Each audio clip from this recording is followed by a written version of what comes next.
Assalamualaikum warahmatullahi wabarakatuh.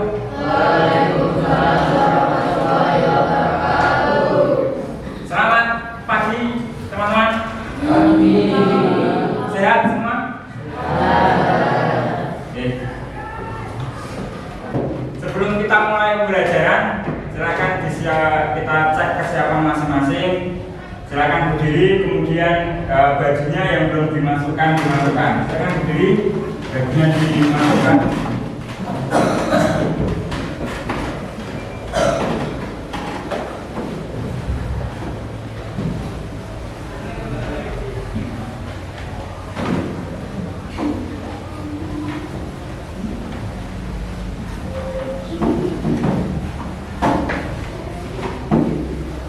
Yang sudah selesai bisa duduk kembali.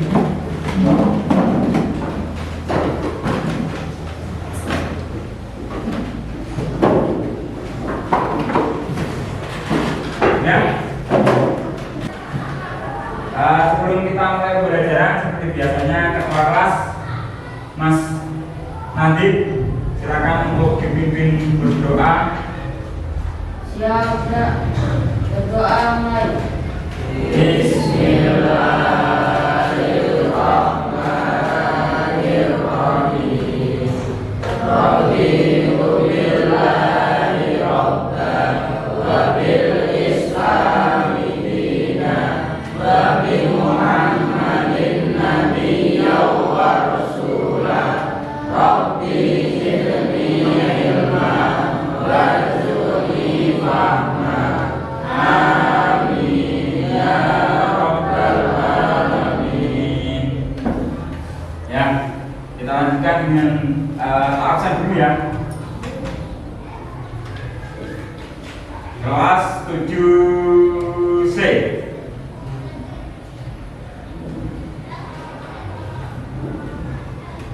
Ini berangkat semua gitu. Berangkat semua ya? Berangkat semua atau ada yang tidak berangkat? Kenapa?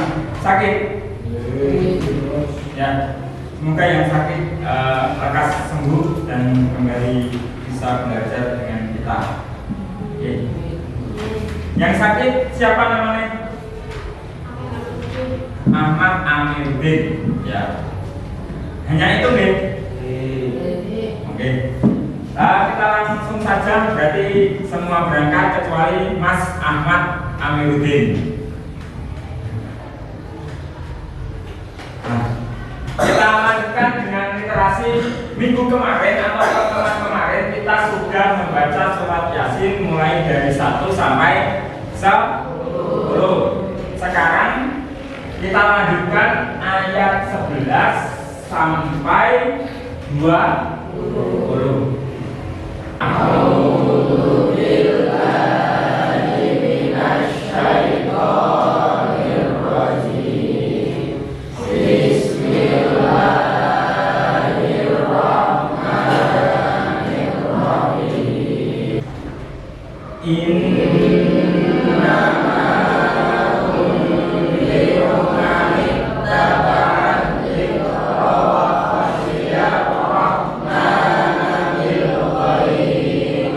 Wa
Setelah literasi kita lanjutkan dengan menyanyikan lagu wajib nasional Pancasila. Garuda Pancasila kita bareng-bareng nyanyi Garuda Pancasila untuk memupuk rasa nasionalisme dari kita semua. Kita lanjutkan dengan menyanyikan lagu wajib nasional Garuda Pancasila. Kita untuk memupuk rasa nasionalisme kita nyanyinya sambil berdiri dan semangat dan tidak ngantuk. Monggo berdiri lagi, kita berdiri lagi, kita nyanyi apa semua ya?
Silakan duduk kembali. Sebelum kita lanjutkan pembahasan minggu kemarin,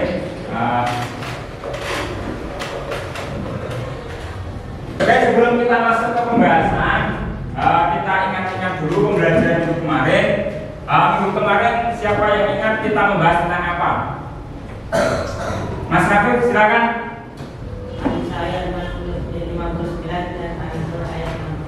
Ya, An-Nisa ayat 59 dan An-Nahl ayat 64. Yang di dalamnya ini yang kita bahas kemarin, hukum tajwidnya kita membahas tentang apa?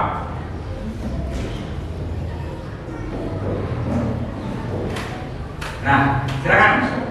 Al-Samsiyah, kalian? Al-Qamariyah, ya. As-Samsiyah dan Al-Qamariyah. Nah, untuk mengingat lagi Ar-Rahmanu. Nih, siapa yang masih kemarin masih teringat ini hukum bacaannya As-Samsiyah atau Al-Qamariyah?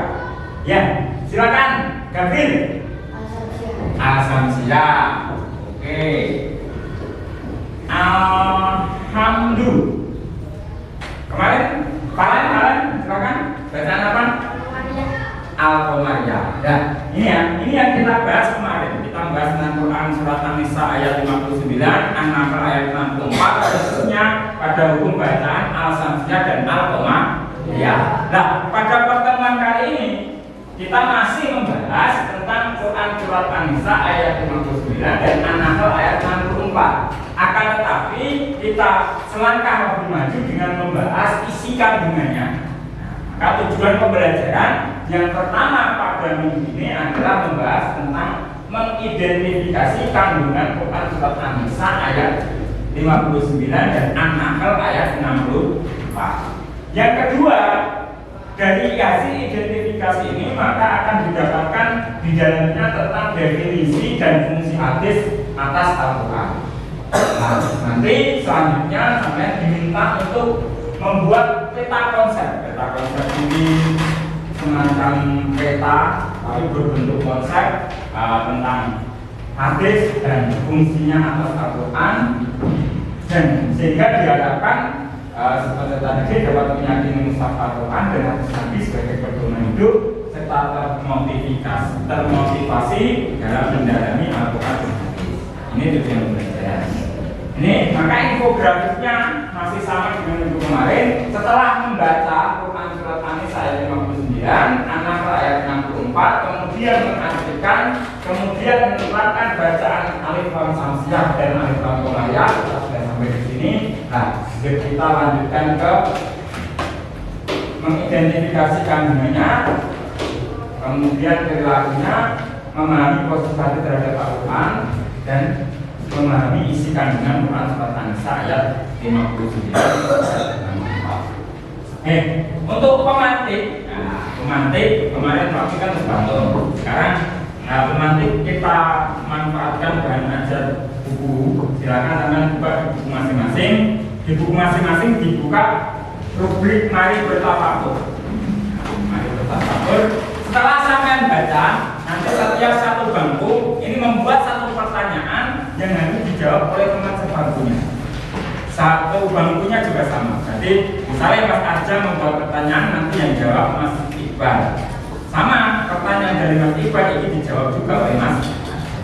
Seperti itu nih. Nah, akan 5 menit saja. 5 menit.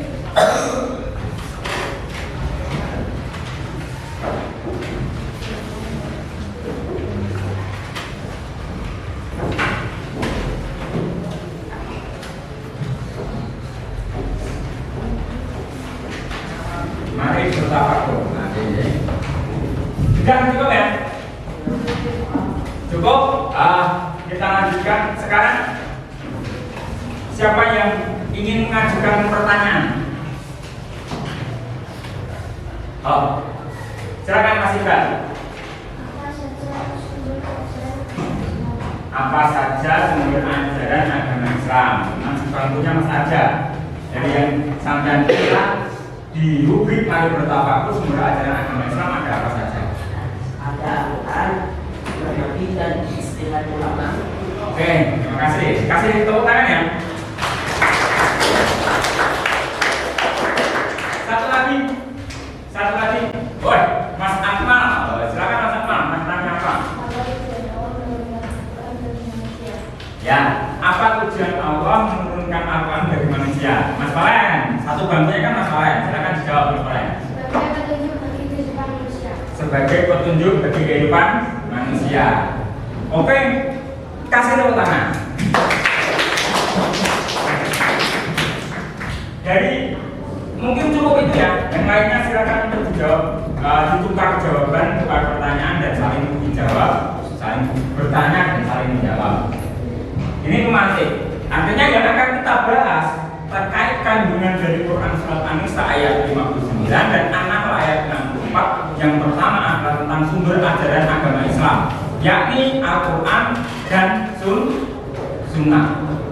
Al-Quran dan Sunnah. Ini untuk sekedar kita mengingat kembali tentang bacaan Quran surat An-Nisa ayat 59, kita baca bersama-sama sekali lagi.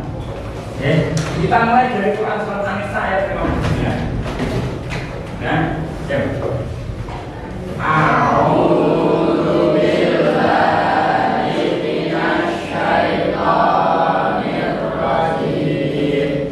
Bismillahirrahmanirrahim. Ya ayyuhalladzina amanu atii'ullaha wa atii'ur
Untuk lebih jelas dalam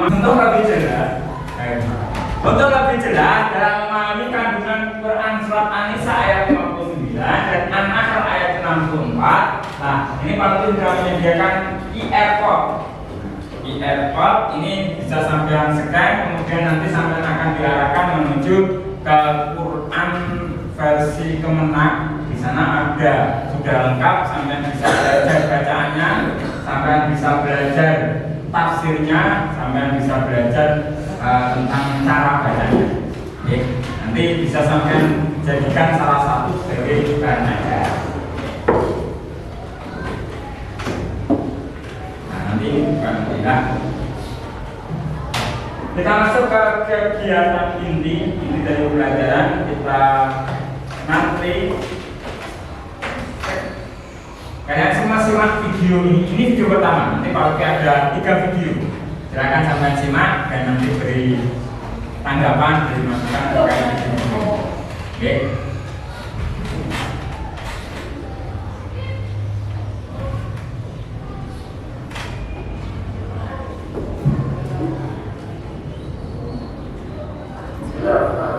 Assalamualaikum warahmatullahi wabarakatuh. Alhamdulillah, salatu wassalamu ala Rasulillah wa ala alihi wa sahbihi wa man Biasa, syukur kepada Allah Subhanahu wa taala yang masih bisa memberikan puasa Ramadan hari ke-18 ini. Semoga Allah biasa meridai seluruh amalan ibadah kita kemudian puasa di hari ini insyaallah. Biasa, dalam pertemuan yang lalu kami memberikan contoh kepada Anda dalam kehidupan. Ayat-ayat ini menjelaskan turunan pusaka Al-Quran dan kami tegaskan seperti Allah firmankan di Quran surat kedua ayat 185 itu bahwa ketika Quran diturunkan fungsinya adalah hudan linnas, pedoman kehidupan bagi seluruh manusia. Misalnya kali ini kita akan detailkan konsep pedoman ini dalam keterangan para ulama yang memberikan petunjuk kepada kita tentang detail aktualisasi nilai Al-Quran ini dalam praktek kehidupan. Mari kita ambil beberapa bagian untuk jadi contoh aplikasi permudah dalam kehidupan kita. Kita ambil tema pendidikan di sana. Saat ada di antara sekian kita menuntut ilmu, belajar di beberapa sekolah, bagaimana kemudian menurunkan ayat-ayat untuk kita pedomani dalam kehidupan kita.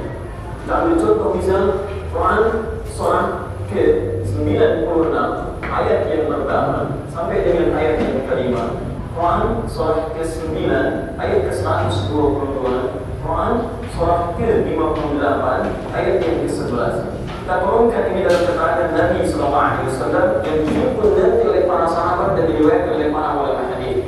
Kita ambil contoh pertama, bagaimana seorang pelajar ingin dipermudah oleh Allah Subhanahu wa taala cara belajar. Maka kita Al-Quran, "Iqra bismi rabbikal ladzi khalaq." Maka mulai membaca, niatkan karena Allah Subhanahu wa taala. Dulu saat ayat ini turun, Nabi diminta oleh Allah membaca Iqra, melalui malaikat Jibril dan dikatakan ma'ana al-qari. Saya kesulitan membaca. Saya tidak bisa baca.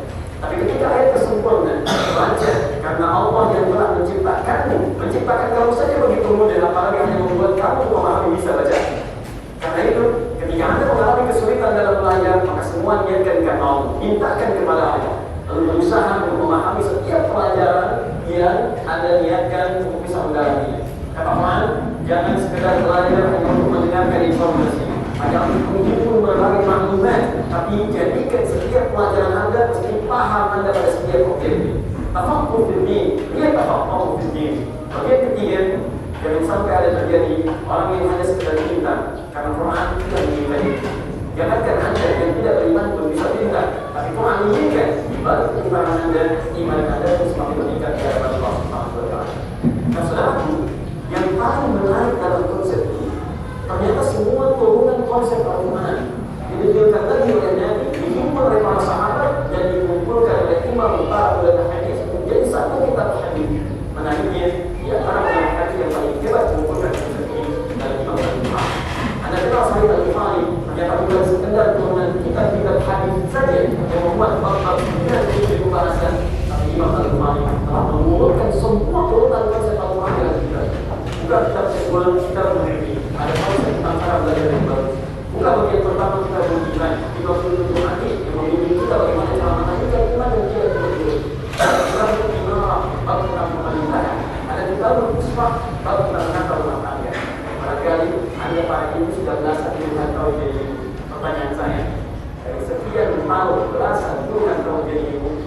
akan menggunakan konsep ini yang lain. Mereka ada egoistis. Kenapa ada yang mencoba menurunkan ayat-ayat ini ke dalam Al-Quran? Dan turunannya dalam keterangan Nabi SAW. Qurannya ada, hadisnya ada, keterangannya ada, bahkan contohnya ada. Abdullah bin Auf menetapkan pakaian dan badannya ketika menerapkan isi Al-Quran diterjemahkan dan petunjuk Nabi. Jadi orang paling kaya di dunia ini. Karena ketika dipanggil yang jenius luar biasa setelah menerapkan isi Al-Quran, ada Allah bin Mas'ud, hakim agung yang luar biasa dari itu yang didapatkan ketika menerapkan isi Al-Quran. Pertanyaannya, sampai dengan ini Quran di rumah, hadis di rumah, kitabnya masih ada, tapi adakah keinginan yang kuat dari Anda untuk mempraktikkan semua ini di mana tadi? Setelah mencoba keluarkan ayat-ayatnya, ikuti petunjuknya. Kita butuh Muhammad yang baru, kita butuh umat yang baru, kita butuh Ali yang baru, kita butuh Abdullah bin Mas'ud yang baru. Barangkali di negeri kita khususnya bukan kurang orang pintar, tapi kurang orang-orang yang mempraktikkan nilai iman sehingga pintarannya bisa mewujudkan kesejahteraan bagi bangsa dan negara kita khususnya. Assalamualaikum warahmatullahi wabarakatuh. Sekian dari video pertama tadi. Itu siapa yang ingin menanggapi, berikan tanggapan terkait video pertama tadi? Dari video pertama yang sudah kita saksikan bersama-sama, silakan untuk diberikan tanggapan. Siapa yang ingin memberikan tanggapan? Pak, masalah silakan. Ya, yang pertama tadi diterangkan bahwa Al-Quran diturunkan sebagai petunjuk bagi kehidupan manusia. Yang kedua, ada lagi nggak tanggapannya? Ya, Malik, silakan.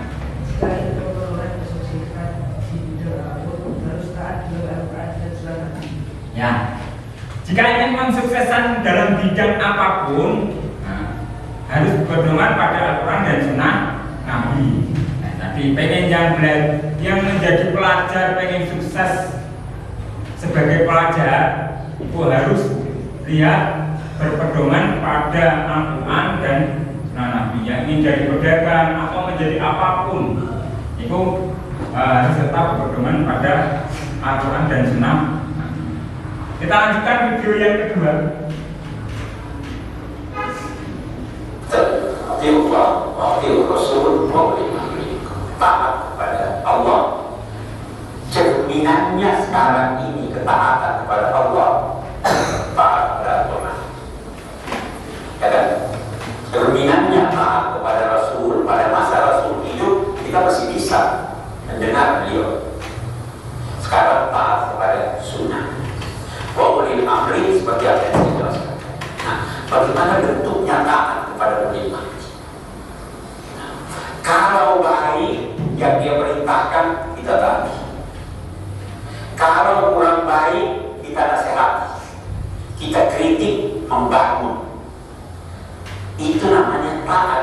Karena apa? Ad-dinun nasihat. Keberagamaan itu adalah ketulusan. Kita kritik tapi secara tulus. Nasihat itu tulus. Tulus kepada Allah, tulus kepada Rasulnya, tulus kepada pemimpin, tulus kepada semua orang di agama. Jadi itu kan wa ulil amri fa in tanaza'tum fi syai'. Nah, kalau berselisih bagaimana? Saya berkata begini, Anda berkata begitu. Saya sudah kembalikan, cari di Al-Quran tidak ada teks, cari di hadis tidak ada teks. Bagaimana itu? Farudduhu ilallah wa rasul. Kalau diterjemahkan, kembalikanlah kepada Allah dan Rasulnya. Nah sekarang saya sudah cari di Quran, tidak ada. Di hadis tidak ada. Kembalikan kepada Allah dan Rasulnya, artinya lihat nilai-nilainya. Kita ambil contoh. Minuman keras ada hukumnya dalam Al-Quran, ya. Narkoba ada. Nah, kita lihat nilai-nilainya. Oh, itu minuman keras terlarang karena memabukkan ini. Oh, ini juga memabukkan. Rokok gimana? Nah, bisa beda pendapat lagi kan? Kita lihat nilai-nilainya. Merugikan kesehatan atau tidak? Dan sebagainya. Ya, kalau kamu berselisih, kembalikan kepada nilai-nilai yang kamu temukan dalam Al-Quran dan Sunnah. In kuntum tu'minuna billahi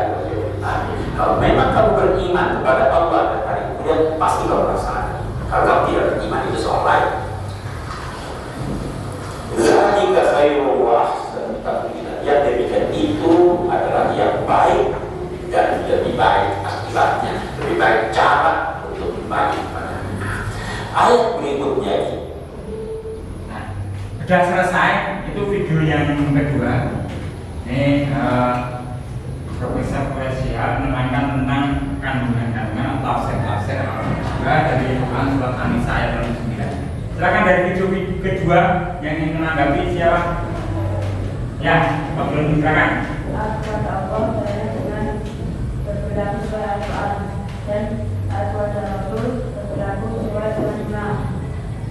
Perintah kepada kami dengan cara berperilaku sesuai dengan perintahnya yang sesuai dengan Al-Quran dan Hadis. Oke, terima kasih. Ya, jadi video ini menerangkan yang pertama tentang taat kepada Allah. Itu caranya dengan sesuai berperilaku sesuai dengan Al-Quran. Kemudian taat kepada Rasul itu berarti dengan berperilaku sesuai sunnah, dan taat kepada ulil amri atau penguasa itu dengan cara mengikuti perintahnya selama tidak bertentangan dengan Al-Quran dan masih ada satu video lagi, kita lanjutkan.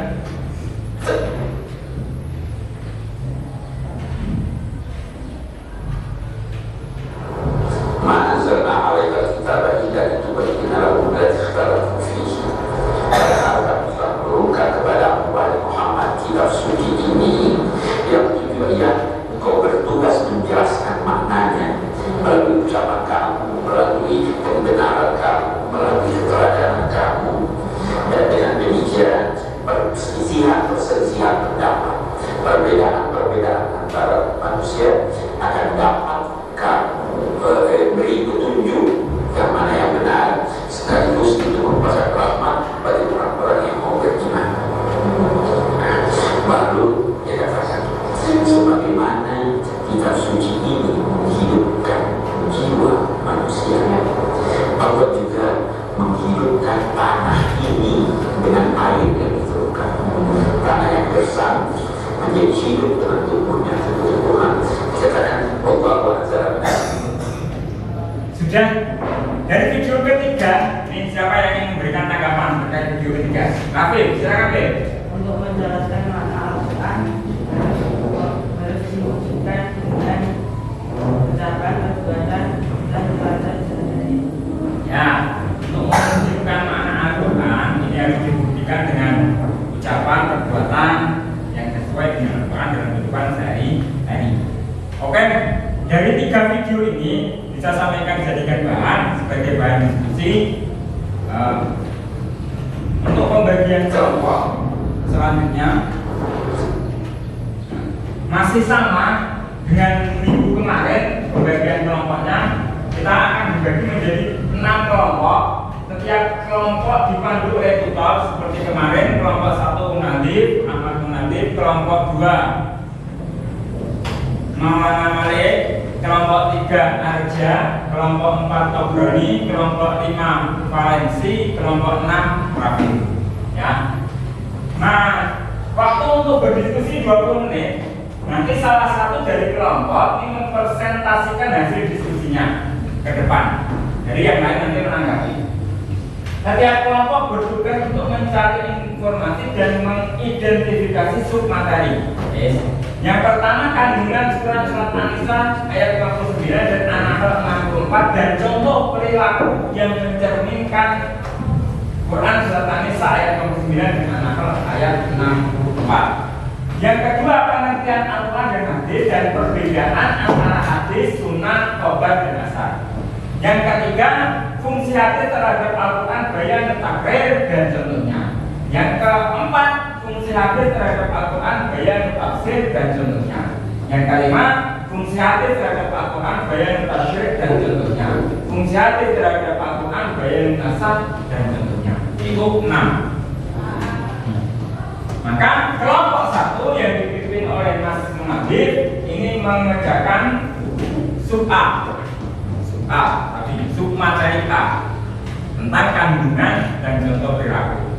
Untuk kelompok 2 mengerjakan sub B, submateri B. Ini Mas Justino, Mas Malik tadi sub B. Kelompok 3 sub C, kelompok 4 sub D, kelompok 5 sub E, submateri E, kelompok 6 submateri E. Seperti itu. Nanti untuk evaluasinya bisa sampai membuat simple mind light tentang fungsi hadis terhadap Al-Quran. Hasil dari simple mind light ini silakan untuk nanti di-upload di link yang sudah sama dengan yang Pak sampaikan kemarin. Nah, silakan untuk waktu diskusi tadi 20 menit. Silakan untuk berkelompok dengan kelompoknya masing-masing. Nanti maju satu perwakilan kelompok maju mempresentasikan hasil diskusinya di depan. Pun Pak, ada yang ingin ditanyakan? Paham ya? Nah, silakan bisa dimulai diskusinya. Sudah cukup? Silakan setiap kelompok dipilih perwakilannya. Nanti kelompok yang lainnya ditanggapi, boleh dengan pertanyaan atau yang lainnya. Al-Nisa ayat 59. Yang pertama yaitu setiap orang beriman harus taat kepada Allah Subhanahu wa taala dan Rasulnya. Yang kedua, sebagai orang beriman kita juga harus menaati pemimpin, baik pemimpin dalam pemerintahan maupun para ulama. Yang ketiga, apabila terjadi perdebatan dalam masalah agama agar kembali kepada Al-Quran dan hadis. Yang keempat, membaca Al-Quran dengan baik, memahami terjemah dan membaca buku tafsir. Yang kelima, membaca buku-buku yang berkenaan dengan hadis. Yang keenam, berkonsultasi dengan guru terkait bacaan atau kandungan Al-Quran dan hadis.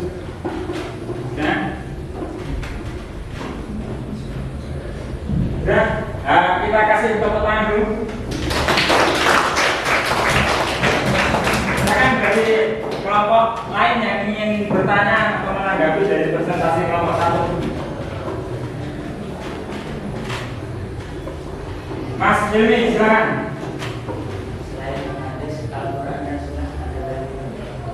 Nah, selain Al-Quran dan hadis yang menjadi sumber ajaran agama Islam, masih ada lagi atau tidak? Apa, Mas? Mengikuti menaati ulil amri selama kebijakan mereka tidak bertentangan dengan Al-Quran dan hadis. Oke.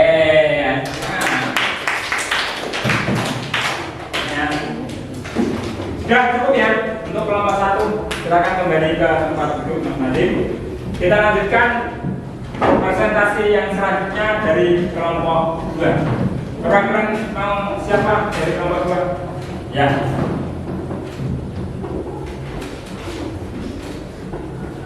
Mangga, silakan mulai. Perwakilan dari kelompok 2 akan menerangkan tentang mengenai isi kandungan Al-Nisa ayat 59 dan ayat 62.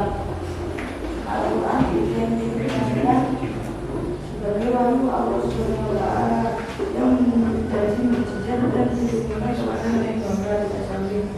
Ditulis secara mushaf, diriwayatkan secara mutawatir dan pembacanya bernilai ibadah.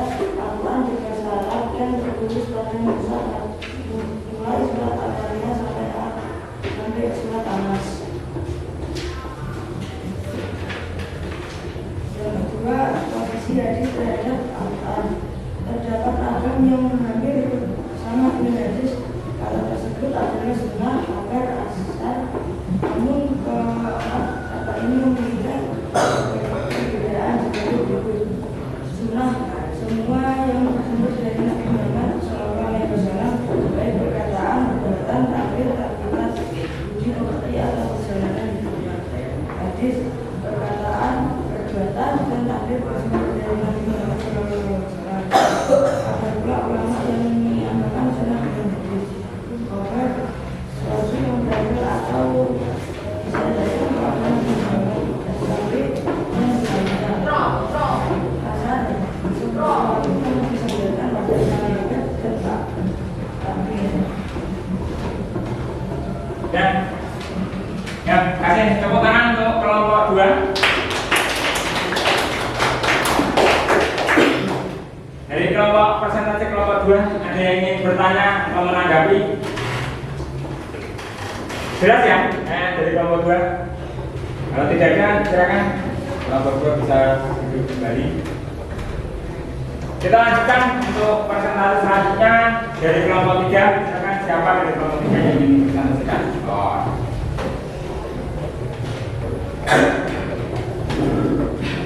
Saya perwakilan dari kelompok 3 akan mempresentasikan hadis bayan al-takrir. Bayan al-takrir disebut juga dengan bayan al-takrir dan bayan al-isbat. Bayan al-takrir adalah menetapkan dan memperkuat apa yang telah diterangkan di dalam Al-Quran. Fungsi di sini memperkokoh isi kandungan Al-Quran. Contohnya, dzalika wa man yu'azzimu hurmatillahi wa huwa khairul lahu inda rabbih. Wa lakumul an'amu illa ma yutla alaikum wajtanibu rijsa minal awsani wajtanibu qawla zuhur. Demikianlah perintah Allah, dan barang siapa mengagungkan apa yang terhormat di sisi Allah, maka itu adalah lebih baik baginya di sisi Tuhannya. Dan telah dihalalkan bagi kamu semua binatang ternak terkecuali yang diterangkan kepadamu keharamannya. Maka jauhilah olehmu berhala yang najis itu, dan jauhilah perkataan-perkataan dusta. Haddatsana Abdurrahman bin Abi Bakr an Abi qala kunna inda Rasulillahi sallallahu alaihi wasallam wa qala ala unabbiukum bi akhbaril kabairi salasan israf billahi wa uqul walidaini wa syahadatu zuri au nuzuri wa kana Rasulullah sallallahu alaihi wasallam muttaqian wa jalasa famazal la yukarrimuha hatta qulna laitahu sakata. Dalam menceritakan kepada kami Abdurrahman bin Abu Bakr, dan bapaknya dia berkata, saat kami di sisi Rasulullah SAW, beliau lalu bersabda, bahwa aku ceritakan kepada kalian dosa besar yang paling besar, yaitu 3 perkara, yaitu mensyirikkan Allah, mendurhakai kedua ibu bapak, dan bersaksi palsu atau berkata dusta. Saat itu beliau sedang bersandar di lalu duduk. Beliau terus mengulangi sabdanya sehingga kami berkata, semoga beliau berhenti. Hadis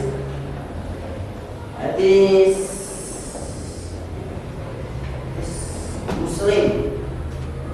Sudah selesai? Hadis riwayat Muslim. Tepuk tangan untuk kelompok 3.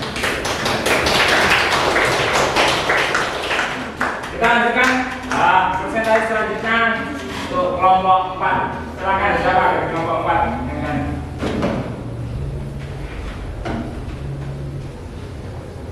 Saya dari kelompok 4 akan menjelaskan hadis bayan at-tafsir. Bayan hadis adalah penjelasan terhadap ayat-ayat yang memerlukan perincian dan penjelasan lebih lanjut. Seperti pada ayat jurnal umum atau global, mutlak bisa mempunyai dasar dan hanya umum, sehingga fungsi hadis ini adalah memberikan perincian, tafsir dan penafsiran terhadap ayat-ayat yang masih mutlak, dan memberikan pengkhususan terhadap ayat-ayat yang masih umum. Sebenarnya adalah masariku wasariku tahu ayatnya ada amin bima kasaban nakalam minallah Allah wajib nabi. Laki-laki yang mencuri dan perempuan yang mencuri, potonglah tangan keduanya sebagai pembalasan bagi apa yang mereka katakan dan sebagai siksaan dari Allah. Dan Allah Maha Perkasa lagi Maha Bijaksana. Quran surat Al-Maidah ayat 1. Dan dari hadisnya adalah an Aisyah an-Nabi sallallahu alaihi wasallam qala ta'u yatusati fi dinar. Dari Aisyah dari Nabi bersabda, tangan duri dipotong jika durian senilai 1/4 dinar. Hadis riwayat Bukhari.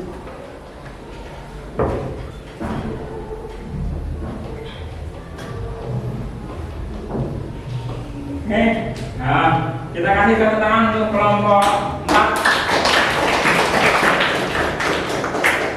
Ada yang ingin bertanya atau menanggapi? Tidak ada? Tidak ada ya? Mungkin sudah cukup jelas. Silakan untuk kembali ke Madhur.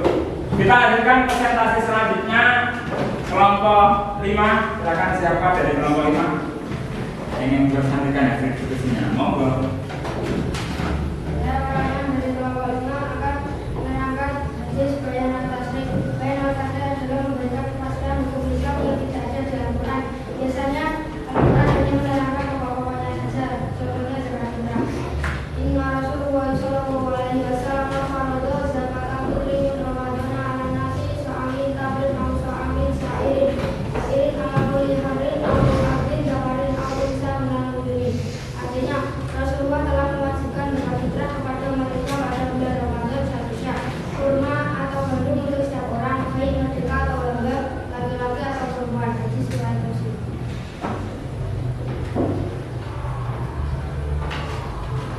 Oke, kita kasih tepuk tangan untuk kelompok 5. Ada yang ingin bertanya atau menanggapi tentang presentasi dari kelompok 5? Tidak ada ya? Silakan, bisa kembali ke tempat duduk. Kita lanjutkan yang terakhir dari kelompok 6. Perwakilan siapa? Kelompok 6. Rafiq, monggo. Silakan menunjukkan. Kami dari kelompok 6 mempresentasikan ayat al-Nur secara bahasa, artinya ikhlas, membatalkan, insyaallah, menghilangkan, takwil, memindahkan dan takbir, mengubah. Bayan al-Rahman adalah membatalkan ketentuan dianggap masalah.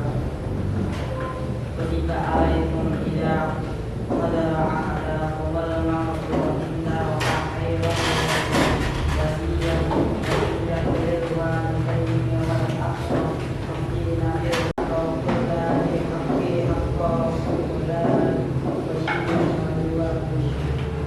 Allah melaknat orang yang mengajarkan dirinya kepada selain tuannya atau bagi seorang budak kepada tuan yang bukan tuannya.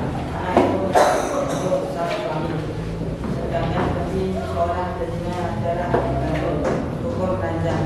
Sesungguhnya Allah memberikan kepada setiap orang apa yang menjadi haknya dan tidak ada wasiat dan waris. Hadis riwayat Ya, tepuk tangan untuk kelompok 6. Ada yang ingin bertanya atau menanggapi dari presentasi kelompok 6? Ya, cukup ya. Nah, yang sudah silakan bisa duduk. Oke. Nah, presentasi kelompok 1 dan sampai kelompok 6. Tadi kelompok 1 mempresentasikan bahwa sumber ajaran agama Islam ini ada berapa? 2. Yang pertama apa? Al-Quran. Yang kedua hadis atau sunnah. Yang kedua masih dari presentasi kelompok 1. Kita yang pertama itu harus taat kepada siapa? Kepada Allah. Yang kedua taat kepada Rasul. Yang ketiga taat kepada ulil amri. Terus dari presentasi kelompok 4, 5, 3, 4, 5, 6 ini menerangkan tentang fungsinya hadis terhadap Al-Quran. Kelompok 3 tadi fungsinya hadis terhadap Al-Quran ini apa? Yang dipresentasikan kelompok 3 ya, memperkokoh ayat atau hukum yang sudah ditentukan dalam Al-Quran. Kelompok 4 tadi fungsinya hadis dalam Al-Quran apa? Memberikan penunjukan tafsir dan penafsiran terhadap ayat-ayat termasuk Ya. Ya. Fungsi hadis terhadap Al-Quran yang kedua memberikan rincian dari hukum yang ditetapkan Al-Quran yang masih bersifat global. Kelompok 5 apa? Memberikan kepastian hukum Islam yang tidak ada di Al-Quran. Ya, yang kelima bayan tasyrih kelompok 5 ini yang ketiga memberikan hukum baru yang belum dijelaskan dalam Al-Quran. Terakhir, yang keempat, fungsinya hadis dari Al-Quran apa?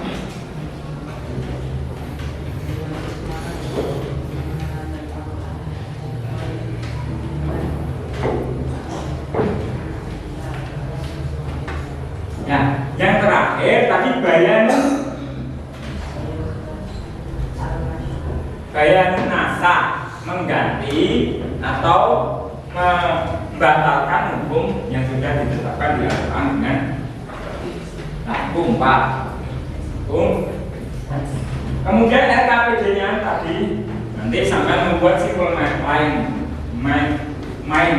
tentang fungsi hadis terhadap Al-Quran, sampaikan kirim di link yang sama dengan pertemuan minggu kemarin. Selanjutnya ini pengayaan, ini hasil dari membaca kemarin yang masih mendapat skor di interval 1. Di interval 1 ini harus remedi, yang sudah mendapatkan di interval 4 atau nilai di interval 4 ini masuk ke pengayaan. Begitu ya.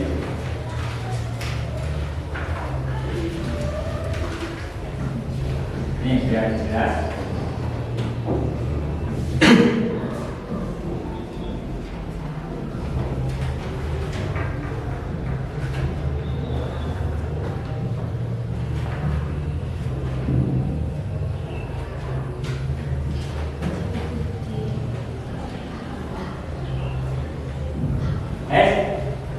Jadi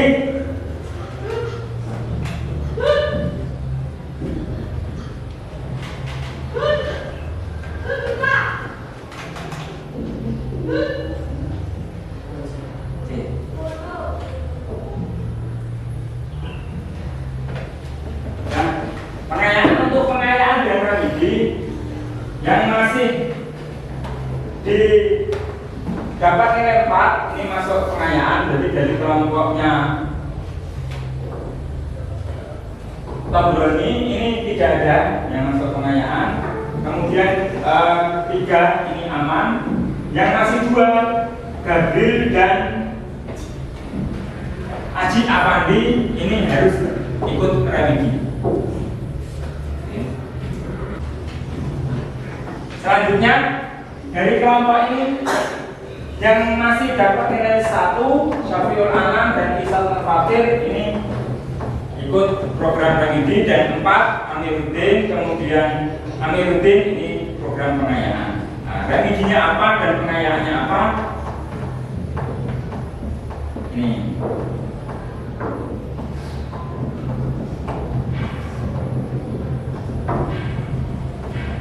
Untuk pengayaannya, jadi yang dapat nilai di interval 4 ini pengayaannya mencari hukum bacaan lain selain alif lam samsiah dan alif lam qamariyah dari Quran surat An-Nisa ayat 59 dan An-Nahl ayat 64. Itu pengayaan. Sedangkan yang dapat nilai sekitar interval 1 tadi diulangi lagi membaca Quran surat An-Nisa ayat 59 dan An-Nahl ayat 64 pada tutor sebayarnya masing-masing. Itu ya. Mungkin seperti itu sudah bisa dipahami tugas RKPD-nya, kemudian pengayaannya dan remedianya sudah bisa dipahami. Sudah ya? Ya. Nih, sebelum kita tutup, kita ada sedikit video lagi dari Pak Lutfi tentang pemahaman makna. Si video ini singkat tentang sudah berapakah surat yang kita hafal dan sudah berapa hadiskah yang kita hafal. Kita simak videonya. رجال وثقات وقد صححه غير واحد مشتبه النسائي وجوده محمد.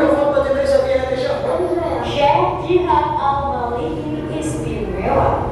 Lahir Ramadan di Madinah pada 2002. Jihad mengalami kebutaan total akibat kurangnya pasokan oksigen ke kedua matanya. Meski begitu, Jihad sudah bisa menghafal 30 juz Al-Quran lengkap dengan nama surah, nomor ayat, serta halaman saat berusia 7 tahun. Jihad juga mampu menyebutkan ayat-ayat yang lengkap dengan lengkap surat dan ayatnya. Daya ingat dan kemampuan menghafal jihad kabarnya setara Imam Bukhari. Di kanal YouTube Abdurrahman Al-Ampiri Official, Jihad sanggup menjawab pertanyaan Syekh Yahya bin Abdul Aziz Al-Yahya terkait dengan hadis beserta sumber dan kesahihannya. ثلاث من كن فيه وجد بهن حلاوة الإيمان. حديث من؟ أنس بن مالك. صراط المسلم فسوق وقتاله كفر. حديث ابن مسعود رضي الله عنه.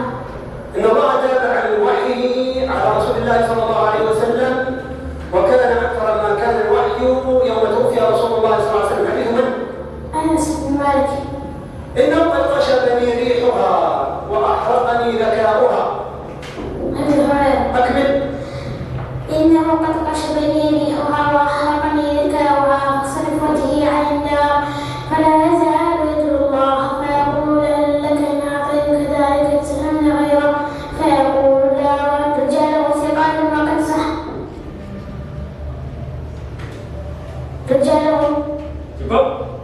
Dari video yang sudah kita saksikan itu menerangkan tentang jihad al-maliki, seorang anak kecil yang tunanetra yang sudah hafal 30 juz Al-Quran, kemudian hafal banyak hadis, tidak hanya hafal hadisnya saja, tapi hafal dengan rawi dan riwayatnya. Nah, itu seorang tunanetra. Sedangkan kita yang lengkap bisa melihat sudah berapa, hafal berapa surat, hafal berapa juz, dan juga sudah hafal berapa hadis. Nah, semoga dengan tayangan tadi bisa memberikan sedikit kita motivasi untuk kembali lagi menghafalkan Al-Quran, menghafalkan hadis, karena sesuai dengan kandungan Quran surat An-Nisa ayat 59 dan An-Nahl ayat 64 bahwa dalam kehidupan sehari-hari kita harus berpedoman kepada Al-Quran dan Oke, ini penilaian kemarin, tugas kemarin sudah Pak disampaikan. Kira-kira untuk pertemuan selanjutnya kita akan membuat tadi simple outline tentang fungsi-fungsi hadis terhadap Al-Quran. Ya, sebagai refleksi, kira-kira apa kesan kalian tentang materi ini? Ini yang pertama. Kalian kesan kalian tentang materi ini apa? Menyenangkan atau apa? Ribun, kalian bagaimana?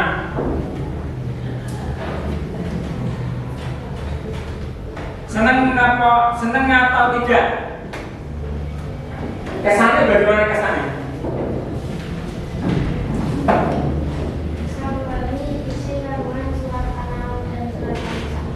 Oke, materi apa saja yang sudah kalian pahami? Tapi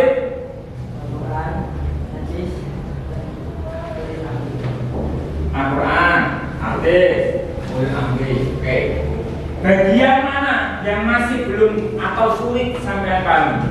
Nanti, sing sampai sulit pahami, yang kamu sulit untuk pahami di materi apa?